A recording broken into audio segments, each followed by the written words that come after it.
მოგესალმებით კოლეგებო, მე გახლავართ ტატო ქაჯაია, თბილისის სახელმწიფო სამედიცინო უნივერსიტეტის ანესთეზიოლოგიისა და რეანიმატოლოგიის სარეზიდენტო პროგრამის ხელმძღვანელი. პარალელურად მუშაობ ჩაფიზის გულის ცენტრში.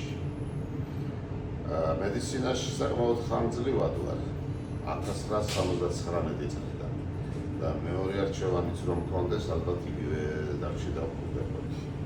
ერთი სიტყვით რომ რა არის ჩვენთვის ჯეოანესთეზია. ეს არის შვილივით, ნაზარდი, მოფერებული ღონისძიება, რომელიც აახლოებს ერთმანეთთან, ამეგობრებს ჩვენ კოლეგებს და თან ამავდროულად საკმაოდ მნიშვნელოვან ახალ და საინტერესო ინფორმაციასაც ვაწვდით კოლეგებს.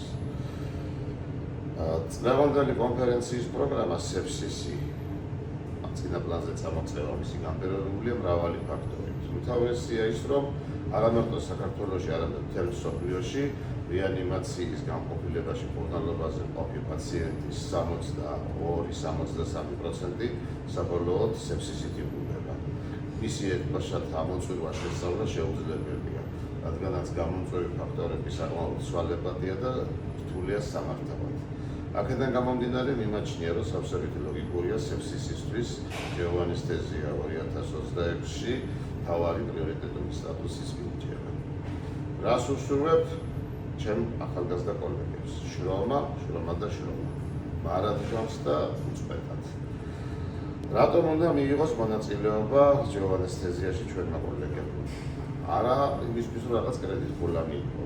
ეს არის მეგობრების, კოლეგების, თანამოაზრე ხალხის თბილი და გულითადი შეხვედრა ულამაზეს ქალაქში, ტრადიციულად უკვე. ყველა ჯეოანესთეზიას მომავალში რაც იქნება უშურვებ, წარმატებას და რაც თავარია, მე მინდა რომ ეს კონფერენცია იყოს მარადიული და არ დამთავრდეს და არ შეწყდეს.